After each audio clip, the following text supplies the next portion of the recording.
Saudara, hari ini saya akan mengajak saudara untuk merenungkan firman Tuhan saudara yang diambil dari 1 Korintus pasal 15 ayat 51 sampai dengan ayat yang ke-58.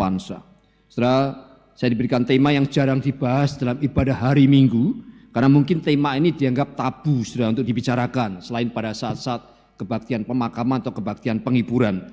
Tetapi hari ini saya akan membahas sesuai tema yang diberikan majelis kepada saya, yaitu tentang rahasia kematian saudara. Kita buka dalam 1 Korintus pasal 15, 51 sampai dengan 58. Mari saya mengajak untuk kita membaca bergantian. Yang pria bersama saya ayat 51, ganjil, kemudian yang wanita ayat genap, dan terus bergantian sampai kemudian kita baca bersama-sama ayat 58 bersama-sama ya. Pria terlebih dahulu, ya 1 Korintus 15, 51 sampai 58, saya mengambil dari TP2 ya.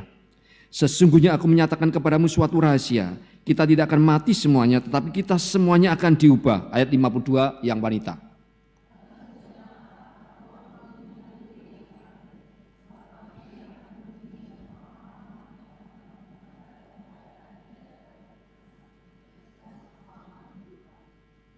Karena yang dapat binasa ini harus mengenakan yang tidak dapat binasa, dan yang dapat mati ini harus mengenakan yang tidak dapat mati.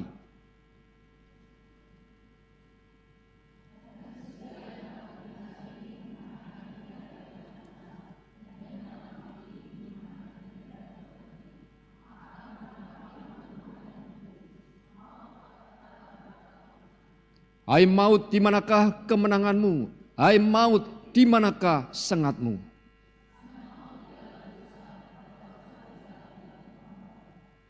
Tetapi syukur kepada Allah yang telah memberikan kepada kita kemenangan oleh Yesus Kristus Tuhan kita. Sama-sama ayat yang terakhir 58. Karena itu saudara-saudaraku yang kekasih, berdirilah teguh, jangan goyah, dan giatlah selalu dalam pekerjaan Tuhan. Sebab kamu tahu bahwa dalam persekutuan dengan Tuhan, jerih payahmu tidak sia-sia. Saudara, sesungguhnya Alkitab saudara banyak membahas tentang kematian lebih daripada kitab-kitab yang lain. Mengapa saudara? Karena kematian ada realitas yang dihadapi semua orang setelah nenek moyang kita, Adam dan Hawa, jatuh dalam dosa. Waktu mereka melanggar perintah Allah untuk jangan memakan buah yang dilarang untuk dimakan, maka Allah telah berfirman, pada saat engkau memakannya, pastilah engkau akan mati. Maka saudara, sejak hari itulah manusia tanpa kecuali mengalami apa yang namanya realitas kematian. Semua orang akan mengalaminya. Kecuali Yesus Kristus datang kedua kalinya, akan terjadi pengangkatan orang yang percaya yang tidak perlu mengalami kematian. Tetapi sebelum itu terjadi, maka semua orang saudara akan mengalami kematian. Namun saudara, apakah kematian itu adalah akhir daripada eksistensi seorang manusia saudara? Saudara, ternyata bukannya Alkitab, tetapi juga bangsa-bangsa yang berbudaya tinggi sejak zaman kuno dari 4 penjuru dunia ini. Mereka mengakui adanya kelanjutan kehidupan setelah kematian. Jadi kematian bukan akhir eksistensi seorang manusia, tetapi ada yang kekal, jiwanya itu yang akan melanjutkan kehidupan setelah kematian saudara. Contohnya apa? Di Asia Timur, orang-orang Tiongkok, orang-orang Tionghoa saudara, mereka membakar rumah-rumahan kertas dan uang kertas bagi mereka yang mati, karena berpikir bekal bagi mereka yang mati. Ini kepercayaan ya. Saya pun orang Tionghoa, nenek moyang saya pun mempercayai hal itu, walaupun hanya sebagai suatu kepercayaan bagi mereka. Lalu bukan hanya di benua Asia, di Amerika saudara. Di Amerika orang-orang Indian, pada waktu orang Indian mati, maka di dekat mayat orang Indian ditaruh anak panah dan bejana tanah liat. Ini adalah perlengkapan standar untuk berburu, untuk bertahan hidup. Lalu bukannya Asia dan Amerika, tetapi juga di Afrika. Di Afrika, di Mesir, di dekat mayat orang Mesir ditaruh peta perjalanan menuju dunia orang mati dan gulungan papirus yang berisi doa-doa sebagai bekal mereka. Itu percayaan mereka. Asia, Amerika, Afrika. Di Eropa bagaimana? Adakah? Ada juga sudah. Di Eropa Selatan orang-orang Yunani, di dekat mayat orang Yunani ditaruh mata uang perak untuk membayar ongkos perjalanan ke Charon akhirat. Jadi dikasih uang mata perak ya, supaya apa? Nanti tidak perlu jalan kaki tapi bisa naik, tidak tahu naik apa, sudah naik go-kart atau apa ya, naik mobil online atau gimana saudara ya. Tetapi kepercayaan mereka begitu. Bukannya di Eropa Selatan, Eropa Utara saudara, yaitu orang-orang atau bangsa Normandia. Mereka menguburkan kuda dan pakaian perang bagi pahlawan yang mati. Mereka percaya nanti masih ada peperangan di sana, maka dibekali akan perlengkapan perang itu. Saudara, ini adalah merupakan kepercayaan mereka yang merupakan mitos. Ya. Semua ini menunjukkan mereka ini dari 4 penjuru dunia ini, dan kebudayaan yang tinggi sejak dahulu kala. Mereka percaya ada kehidupan setelah kematian. Tetapi saudara, semua itu masih berupa samar-samar, masih berupa rekaan, saudara. Yang tetap menjadi tanya-tanya yang besar, kemana saya setelah mati? Saudara, hanya Alkitab yang memberikan jawaban yang paling jelas dan yang paling pasti tentang adanya kehidupan sesudah kematian di dalam kekekalan. Pertanyaannya, saudara, kemana sih perginya orang yang mati, saudara? Kemana, saudara? Saudara, di dalam Alkitab itu ada kata yang dihubungkan dengan dunia orang mati. Yaitu kata apa? Dalam Perjanjian Lama katanya Sheol. Dalam Perjanjian Baru adalah Hades, saudara. Perjanjian Baru, ya, Sheol atau Hades. Apa itu Sheol atau Hades? Sheol atau Hades, keduanya menunjuk kepada suatu apa? Suatu dunia sementara, yaitu orang mati yang menunggu penghakiman yang terakhir, saudara. Ya, itu ada Sheol atau Hades, yaitu temporary realm of the dead who are awaiting final judgment. Satu intermediate state di mana orang-orang setelah meninggal mereka menunggu akan final judgment, penghakiman yang terakhir itu. Maaf, saya sudah 3 minggu sudah itu batuk ya, tidak sembuh. Ini hanya ekornya saja sudah hampir sembuh, tetapi kadang-kadang sudah ya kalau banyak bicara bisa tidak bisa gatal sekali. Ya. Sudah, Sheol atau Hades itu memiliki arti dunia orang mati, di mana ada kesadaran, ya kesadaran saudara, yang bukan material, yang bukan fisikal, yang bukan geografis, saudara. Jadi keadaan real yang rohania. Jadi ada dunia orang mati di mana ada kesadaran, tidak ada kesadaran bagi jiwa-jiwa, tetapi yang tidak bertumbuh. Tidak bertumbuh, tetapi ada kesadaran, saudara. Ya. Jadi saudara, Sheol atau Hades ini adalah a world of spiritual existence yang dimasuki semua orang. Baik itu orang yang percaya, orang benar maupun orang yang jahat ketika mereka meninggal. Jadi kalau orang meninggal baik dia percaya tidak percaya akan masuk yang namanya Hades atau saudara Sheol ini. Yaitu eksistensi spiritual. Ya sekali lagi saudara, bukan fisikal, bukan material, bukan geografis. Saudara. Jadi Alkitab mengatakan, bahasa Alkitab, bahwa orang-orang yang meninggal itu dikatakan turun ke dalam dunia orang mati, Sheol atau Hades. Contohnya apa? Contohnya Yakub. Yakub menangisi Yusuf yang dikiranya mati, saudara ya. Oleh karena apa? Dia ditipu oleh anak-anaknya. Ya, Yusuf itu anak yang disayang dijual, saudara ya. Dikatakan sudah mati, begitu ya. Maka dia menangisi dan dikatakan terima kasih Pak. Terima kasih ya. Dia mengatakan aku akan berkabung sampai aku turun mendapatkan anakku ke dunia orang mati. Itu Yakub, saudara. Kemudian Hizkia pun pada waktu sakit sekali. Waktu firman berkatakan engkau akan mati karena sakit muti. Maka dia berdoa, dia berkata pergi ke pintu gerbang dunia orang mati. Lalu Daud pun saudara pada waktu Mazmurnya dalam Mazmur 16 ayat 10. Dia berkata, sebab engkau tidak menyerahkan aku ke dunia orang mati, Sheol. Itu perjanjian lama. Perjanjian baru bagaimana, saudara? Perjanjian baru pada waktu Rasul Petrus berkhotbah di hari Pentakosta, dia berkata tentang kebangkitan Mesias, yaitu bahwa Yesus tidak ditinggalkan dalam dunia orang mati, Hades. Nah, saudara, orang-orang perjanjian lama, mereka punya pemahaman tentang heaven, the realm of God seperti ini, yaitu Sheol, saudara lihat ya, seperti di bawah, saudara. Ini pemahaman mereka ya, pemahaman mereka orang-orang dalam perjanjian lama. Sehingga waktu dikatakan turun ke dalam dunia mati sepertinya di bawah. Itu pemahaman mereka seperti itu. Ya. Tapi saudara sebenarnya ada kesalahan pada itu orang-orang menerjemahkan Hades itu diterjemahkan sebagai neraka. Ini sebenarnya tidak tepat. Ya tidak tepat. Kenapa? Karena kata Yunani yang dipakai untuk menerjemahkan neraka itu ada Gehenna. Gehenna. Saudara. Bukanlah Hades ataupun Sheol. Saudara. Jadi saudara, neraka itu apa? Neraka adalah the place of everlasting punishment and eternal separation from God. Jadi tempat di mana penghukuman yang terus-menerus yang tidak berakhir dan keterpisahan yang kekal daripada Allah, itu neraka. yaitu neraka. Bukanlah Hades, bukanlah Sheol.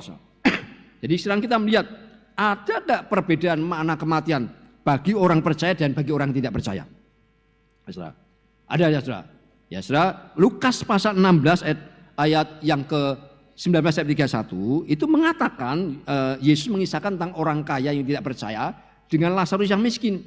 Dan dalam kisah itu baik orang kaya maupun Lazarus saudara berada di Hades. Yaitu yang satu mengalami siksaan orang kaya yang tidak percaya itu, dan yang satu mengalami akan penghiburan yaitu Lazarus. Itu di Hades ada dua tempat itu saudara ya. Jadi Hades itu berisi apa?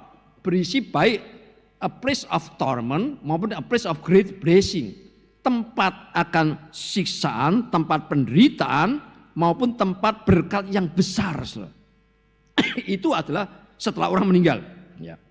Jadi sudah orang-orang kudus dalam perjanjian lama, mereka tampaknya berada di bagian a place of great blessing ini. Dalam bahasa Alkitab sebutkan sebagai Firdaus ataupun pangkuan Abraham. Itu adalah tempat bagi orang yang percaya setelah meninggal dunia, saudara. Ya, saudara. Di dalam perjanjian baru pun, saudara, ya, ketika Yesus menjanjikan kepada penjahat yang disalib bersamanya, Firdaus, maka yang dimaksud adalah bagian a place of great blessing itu. Dan Tuhan Yesus pun menuju ke sana.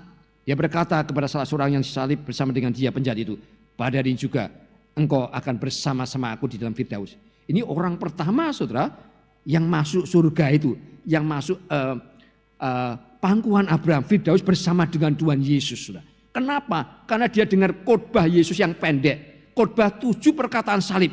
Dia dengar saudara, kalimatnya pendek, tapi dia percaya kepada Tuhan. Saudara. Maka dia diselamatkan karena percaya. Bukan perbuatan sepanjang hidupnya. Dia seorang perampok, penjahat besar sampai disalibkan. Tetapi ketika dia di akhir-akhir hidupnya, di atas kayu salib, dia mendengar khotbah Yesus 7 perkataan salib. Dia bertobat. Jadi Yesus mengatakan hari ini juga. Ketika Yesus ingatlah aku, jikalau engkau nanti meninggalkan dunia ini. Maka Yesus mengatakan hari ini juga engkau akan bersama-sama aku ke Hades. Ke apa? Ke pangkuan Abraham, ke Firdaus saudara. Saudara. Jadi sekarang kalian lihat perbedaan daripada kematian orang yang percaya dan orang yang tidak percaya. Saya akan menyampaikan perbedaan ini dengan cerita. Kontras antara hidup dua orang yang terkenal. Sudah pada memasuki akan tahun 1900, yaitu di akhir tahun 1899, ada dua orang terkemuka yang meninggal, saudara, meninggal dunia. Yang pertama Kolonel Robert Greene Ingersoll. Dia sangat terkenal sehingga namanya itu diabadikan di Harvard University.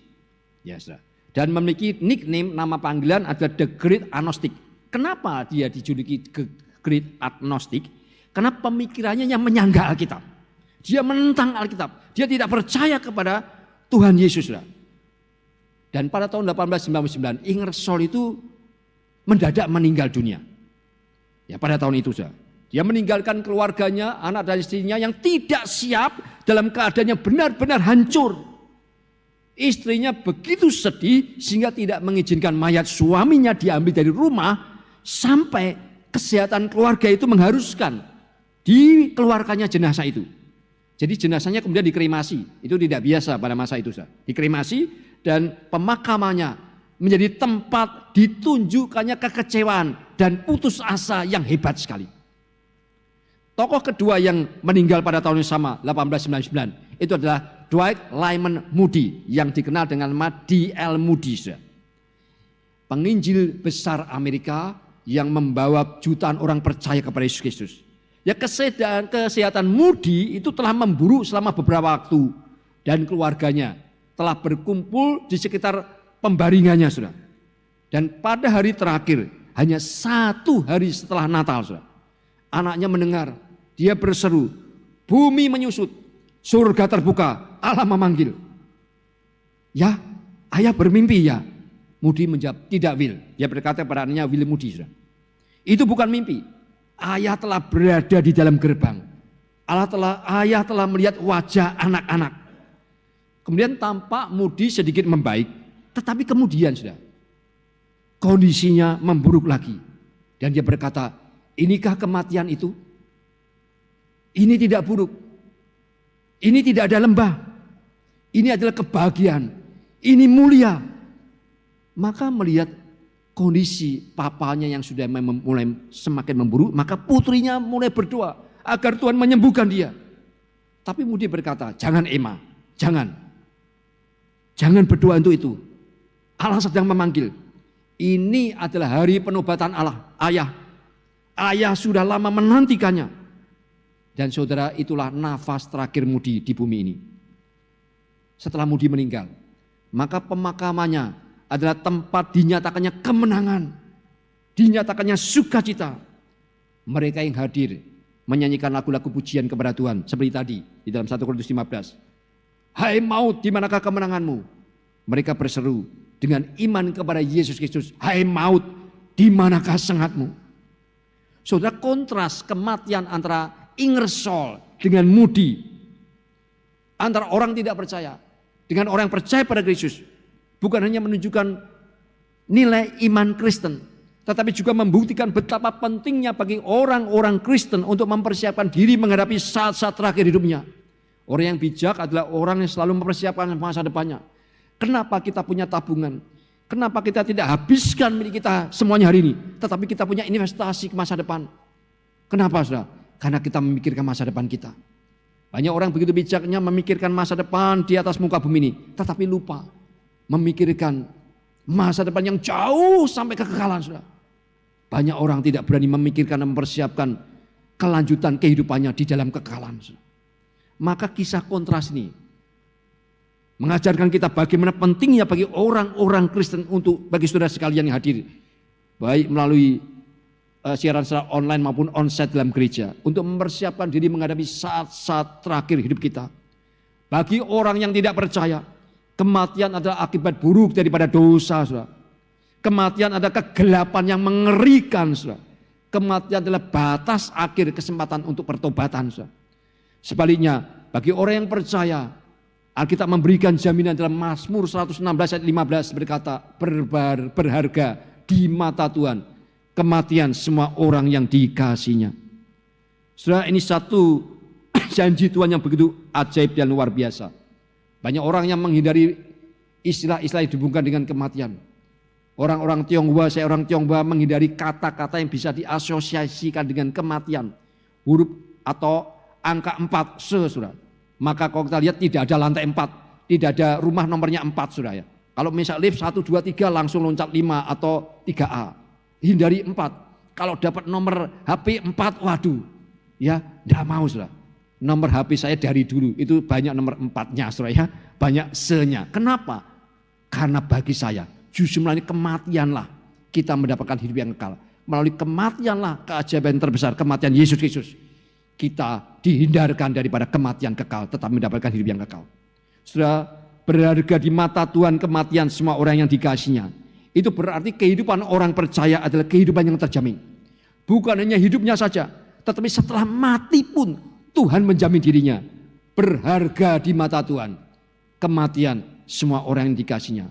Saudara, kenapa dikatakan berharga? Bukankah bagi dunia kematian suatu kecelakaan, satu bahaya? Tetapi kenapa dikatakan ini berharga, satu kebahagiaan, bukan satu kebahayaan, saudara.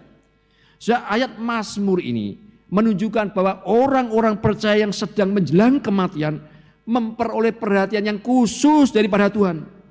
Saudara, memang benar Alkitab mengatakan bahwa mata Tuhan selalu tertuju kepada kita. Karena Tuhan tidak pernah terlena, karena Tuhan tidak pernah tertidur. Tetapi saudara, ada saat-saat tertentu di mana Allah memperhatikan dan memelihara kita secara istimewa. Di dalam Yesaya pasal 43 ayat 1-2 Alkitab berkata, ini janji Tuhan, janganlah takut. Aku telah menebus engkau. Aku telah memanggil engkau dengan namamu. Engkau ini kepunyaanku. Apabila engkau menyeberang melalui air, aku akan menyertai engkau. Atau melalui sungai-sungai, engkau tidak akan dihanyutkan. Apabila engkau berjalan melalui api, engkau tidak akan dihanguskan. Dan nyala api tidak akan membakar engkau. Ini janji Tuhan. Orang percaya pada waktu melewati bayang-bayang maut, Tuhan berjanji akan menyertai. Api pun tidak bisa menghanguskan dia. Karena juru selamat Yesus Kristus menyertai orang yang percaya padanya. Berharga di mata Tuhan kematian semua orang yang dikasihinya. Sudah ayat ini memberikan kita pemahaman tentang kematian bukan daripada sudut pandang kita, sudut pandang manusia. Dalam hidup kita terlalu sering saudara memandang dan menilai segala sesuatu dari sudut pandang kita manusia. Tetapi di sini disingkapkan oleh Alkitab bahwa dari sudut pandang Allah, kematian umat Tuhan, orang yang percaya, tidaklah mengerikan, tidaklah menyeramkan. Tetapi kematian orang percaya berharga di mata Tuhan. Saudara. Hal ini menunjukkan pertanyaan bagi kita. Saudara. Ada apa dengan kematian orang percaya? Sehingga begitu berharga di mata Tuhan, saudara. Ada apa, saudara? Yang pertama, orang percaya sungguh-sungguh berharga bagi Tuhan. Saudara, siapapun saudara, dari latar belakang apa, asalkan saudara sudah menyambut Yesus Kristus, menerima Dia sebagai Tuhan dan Juru Selamat, maka saudara disebut umat kepunyaannya. Kita adalah orang yang untuknya anak Allah yang tunggal Yesus Kristus rela mati menebus kita. Untuk kitalah anak domba Allah yang sangat berharga, darahnya dicurahkan, saudara. Kita adalah orang-orang yang dipilih sebelum dunia diciptakan untuk menjadi objek sasaran cinta kasih-Nya. Bahkan Ia mengukir kita di telapak tangannya dan menyimpan di dalam hatinya. Tuhan begitu mengasihi umat-Nya sampai jumlah rambut kita pun semuanya dihitungnya, saudara. Dan kita mengatakan kita dijaganya seperti biji matanya. Dan Ia mengutus para malaikat untuk melayani dan melindungi kita. Saudara, mengapa Tuhan melakukan itu semuanya? Karena orang percaya sungguh-sungguh berharga di mata Tuhan. Sampai Yesus Kristus pun rela datang ke dalam dunia untuk menebus kita daripada dosa-dosa. Dia rela mati di atas kayu salib, saudara, untuk saudara dan saya. Karena saudara begitu berharganya di mata Tuhan. Yang kedua, ada apa dengan kematian orang percaya sehingga begitu berharga di mata Tuhan? Yang kedua, bagi orang yang percaya, kematian berarti berakhirnya kedukaan dan penderitaan umat Tuhan. Kita itu dalam dunia sudah jatuh dalam dosa, maka penderitaan, sakit penyakit, kecelakaan, saudara, banyak hal, kejahatan, seringkali hal yang tidak bisa kita hindarkan. Kita menderita dalam dunia yang berdosa, dalam bersama dengan orang-orang yang berdosa. Seringkali tidak bisa dihindarkan yang namanya penderitaan itu. Tetapi sesungguhnya kadang-kadang, saudara, penderitaan itu diperlukan, saudara, untuk menumbuhkan akan ketekunan. Dan ketekunan menimbulkan tahan uji. Dan tahan uji menimbulkan pengharapan, saudara. Tetapi Alkitab berjanji, tidak dengan rela hati Tuhan itu menindas, saudara. Dan seperti Bapa sayang kepada anak-anaknya, demikian Tuhan sayang kepada orang-orang yang ikut akan Dia, saudara. Dan takut kepada Dia. Demikian pula penulis kitab Ibrani memberitahu kita bahwa imam besar kita Yesus Kristus turut merasakan kelemahan kita. Saudara, inilah alasan lainnya yang menjelaskan kenapa kematian orang-orang percaya begitu berharga di mata Tuhan. Karena kematian itu menandai berakhirnya kedukaan dan penderitaan umat-Nya, saudara. Saudara, mungkin saat ini saudara menderita. Ada banyak hal yang menyebabkan saudara menderita. Mungkin ada anggota bagian tubuhmu yang saudara merasa itu sudah tidak bisa diselamatkan lagi. Tapi percayalah, kematian berarti kedukaan, penderitaan umat Tuhan akan berakhir. Yang ketiga, ada apa dengan kematian orang percaya sehingga begitu berharga di mata Tuhan? Bagi orang percaya, kematian begitu berharga di mata Tuhan karena kematian memberikan kepada Tuhan kesempatan untuk menunjukkan kecukupannya, saudara. Saudara, kapan kasih itu paling berbahagia? Kasih paling berbahagia saat ia dapat melayani kebutuhan objek yang dikasihnya. Kita akan dikatakan kita akan bahagia mengasihi ketika kemudian kasih itu sudah mendapatkan tanggapan yang di mana dia betul-betul sudah dapat kita layani dengan cinta kasih itu. Dan orang Kristen tidak pernah sedemikian miskinnya, tidak pernah sedemikian tidak berdayanya seperti saat kematian tiba. Kematian membuat orang yang tinggi dan rendah sama, saudara. Tidak ada saat-saat di mana segala kekuatan, segala jabatan, segala kepandian, harta benda menjadi tidak ada artinya apa-apa tidak berarti selain saat-saat menjelang ajal itu menjemput kita. Saat-saat seperti itulah tidak ada yang sanggup menolong kita, saudara. Kita akan sendirian, saudara. Siapa yang bisa menolong? Hanya Allah saja. yang dapat menguatkan dan menolong kita. Saat seperti itulah Bapa akan berkata kepada orang percaya, janganlah takut sebab aku menyertai engkau. Janganlah bimbang sebab aku ini Allahmu. Aku akan meneguhkan, bahkan akan menolong engkau. Aku akan memegang engkau dengan tanganmu, dengan tanganku yang membawa kemenangan. Saudara, hari ini tidak kebetulan kita mendengarkan firman Tuhan, karena kita tidak tahu kapan saat-saat terakhir hidup kita. Tadi saya katakan setiap orang akan mengalami akan saat-saat terakhir. Setiap orang akan mengalami kematian, saudara. Oleh sebab itu, dengan saudara, firman Nabi Yesaya ini, orang percaya dapat berkata seperti Daud, sekalipun aku berjalan dalam lembah kekelaman, aku tidak takut bahaya. Sebab engkau besertaku, gadamu dan tongkatmu, itulah yang menghibur aku. Saudara, kelemahan kita merupakan kesempatan supaya kekuatan Tuhan bekerja. Saat-saat tak berdaya kita merupakan kesempatan kecukupan Tuhan bekerja. Sungguh benar firman-Nya mengatakan, dalam kelemahan kuasa Tuhan itu sempurna.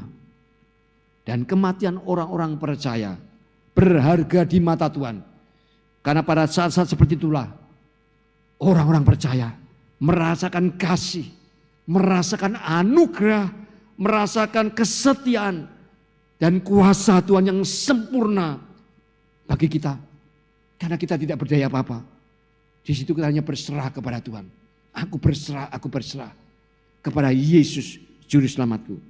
Yang keempat, saudara, ada apa dengan kematian orang percaya sehingga begitu berharga di mata Tuhan? Kematian bagi orang percaya begitu berharga di mata Tuhan. Karena pada saat kematian, orang percaya langsung hidup bersama dengan Tuhan Yesus. Yesus pernah berdoa. Apa doanya? Dia berdoa untuk kita, kepada Bapa.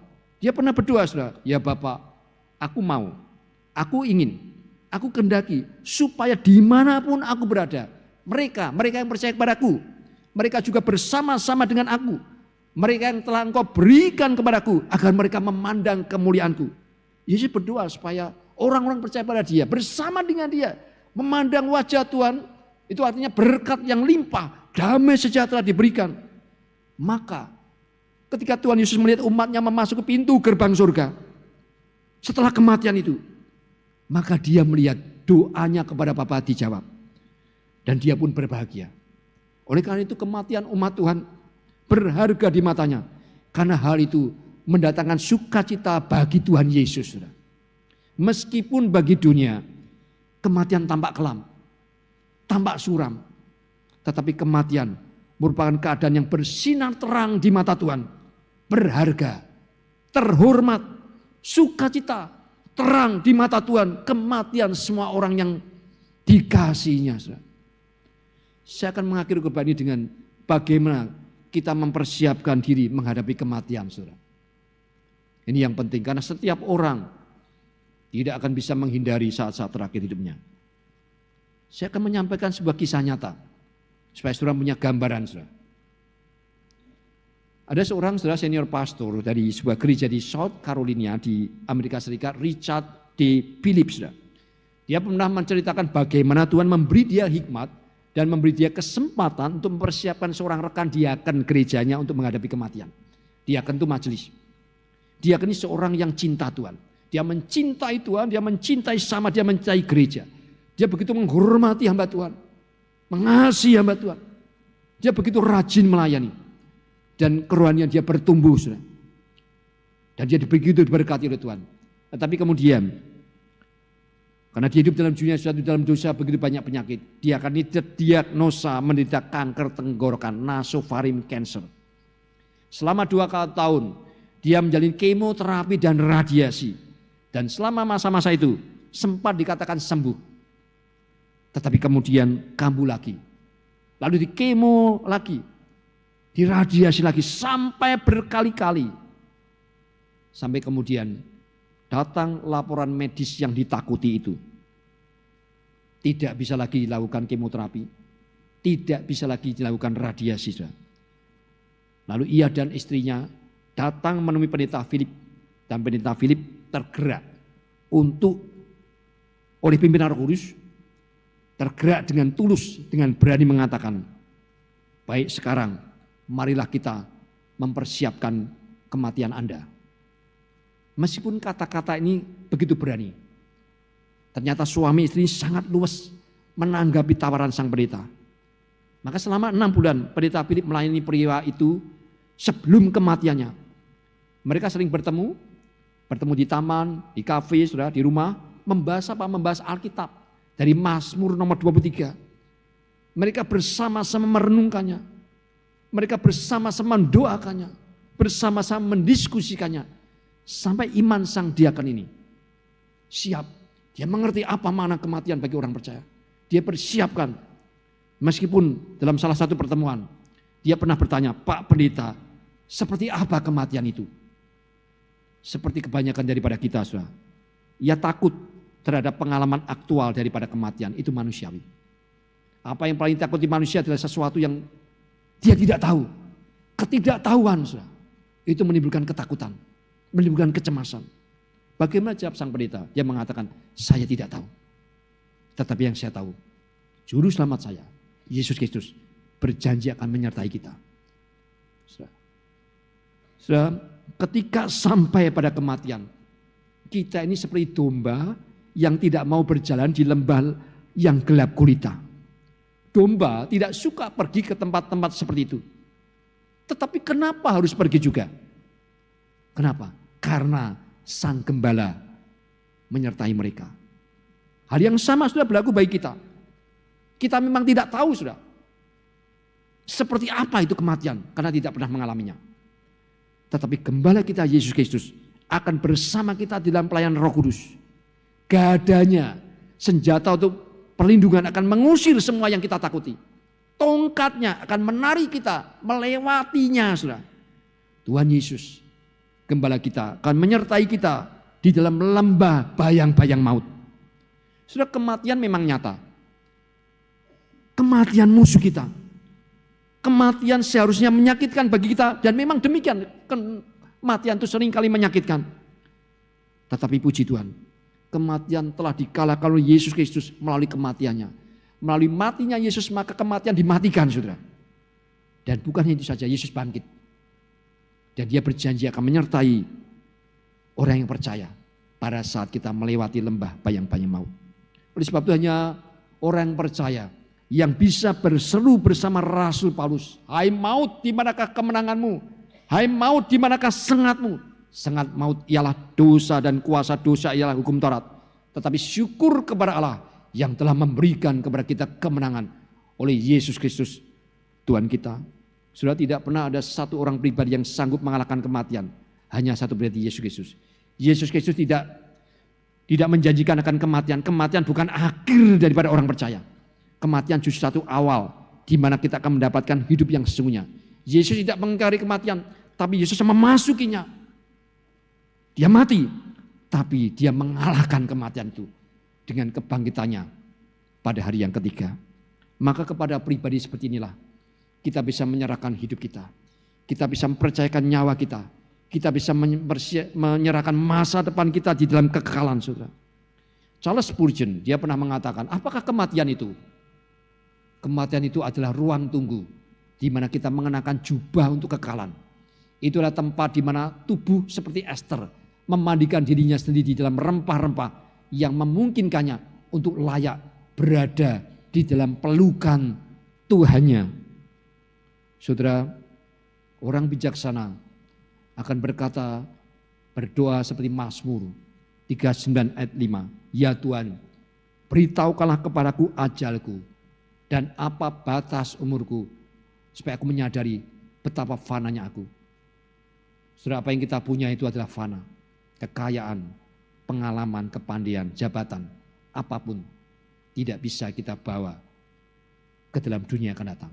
Waktu kita lahir, kita tidak bawa apa-apa. Waktu kita lahir, tangan kita menggenggam. Artinya, aku ingin meraih seluruh isi dunia. Aku ingin memiliki seluruh dunia. Tapi waktu meninggal, kita tidak menggenggam, kita lepas. Ternyata tidak ada yang bisa aku bawa ke dunia sana. Kita lepas. Tapi berbahagia orang yang meninggal dalam Tuhan. Kenapa? Berharga di mata Tuhan. Kematian semua orang dikasihnya. Kesimpulannya, Kemana orang yang meninggal? Orang meninggal itu masuk ke Hades, ke Sheol. Itu satu kondisi spiritual, eksistensi di mana kita sadar tanpa tubuh. Tetapi bukan final destination. Itu adalah intermediate state. Karena semuanya menantikan akan second coming.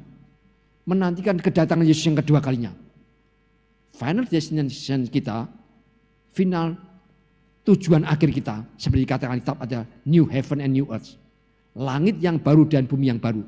Itu baru akan jadi setelah Yesus datang kedua kalinya. Maka penebusannya sempurna. Konsumasi. Maka orang-orang yang percaya yang meninggalkan dibangkitkan. Untuk menerima hidup yang kekal dalam new heaven and new earth.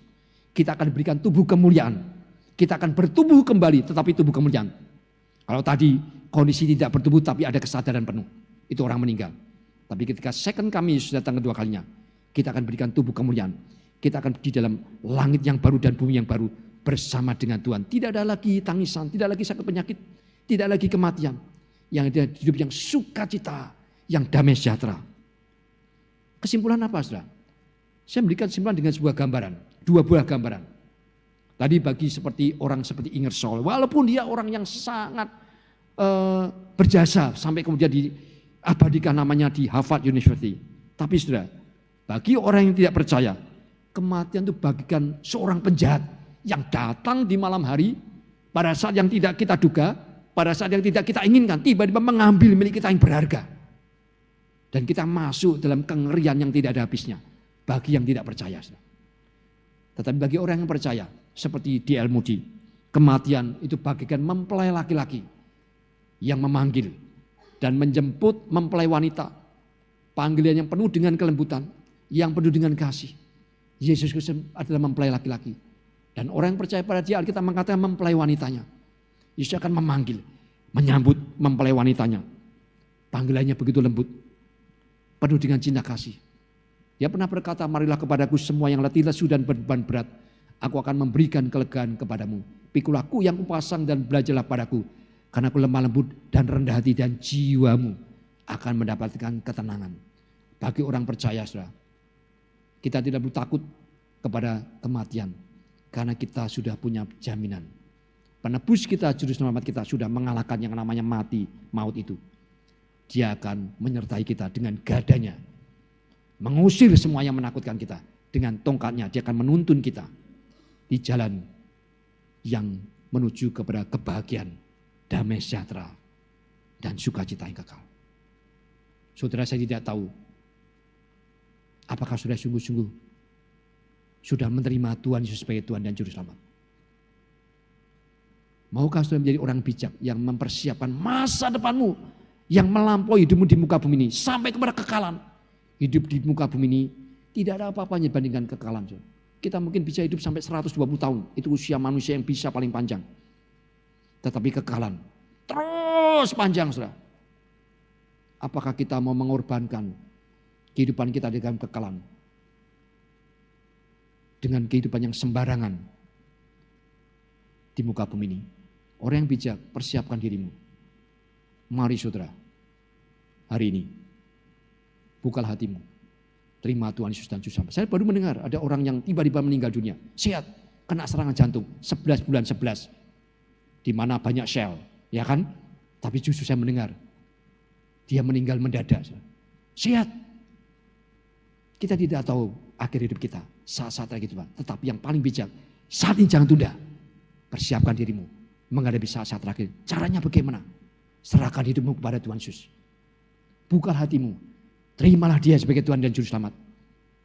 Maka jaminan hidup kekal dikaruniakan barang siapa yang percaya kepada dia. Jangan berkata, saya masih punya waktu. Siapa yang bisa menjamin saudara masih punya waktu? Kita tidak tahu, saudara. Persiapkan dirimu sejak hari ini. Sejak detik ini. Maukah saudara membuka hatimu? Mempersilahkan Tuhan Yesus masuk dalam hatimu. Mengakui dia, menerima dia sebagai Tuhan dan Juru Selamatmu. Maka hidup yang kekal itu akan dikaruniakan padamu. Barang siapa yang mengaku dengan mulutnya dan percaya dalam hatinya bahwa Allah sudah membangkitkan Yesus daripada orang mati, maka dia akan diselamatkan. Mari kita tundukkan kepala. Kita tenangkan hati kita sejenak di hadapan Tuhan. salibnya, salibnya, selamanya mulia.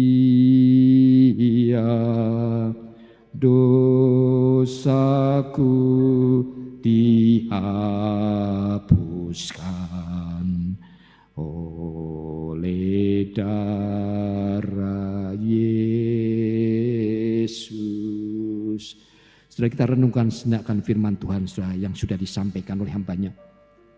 Tidak kebetulan sudah mendengarkan akan khotbah rahasia kematian yang disingkapkan oleh Alkitab.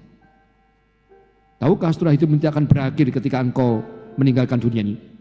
Tapi justru situlah engkau menunjukkan kekekalan.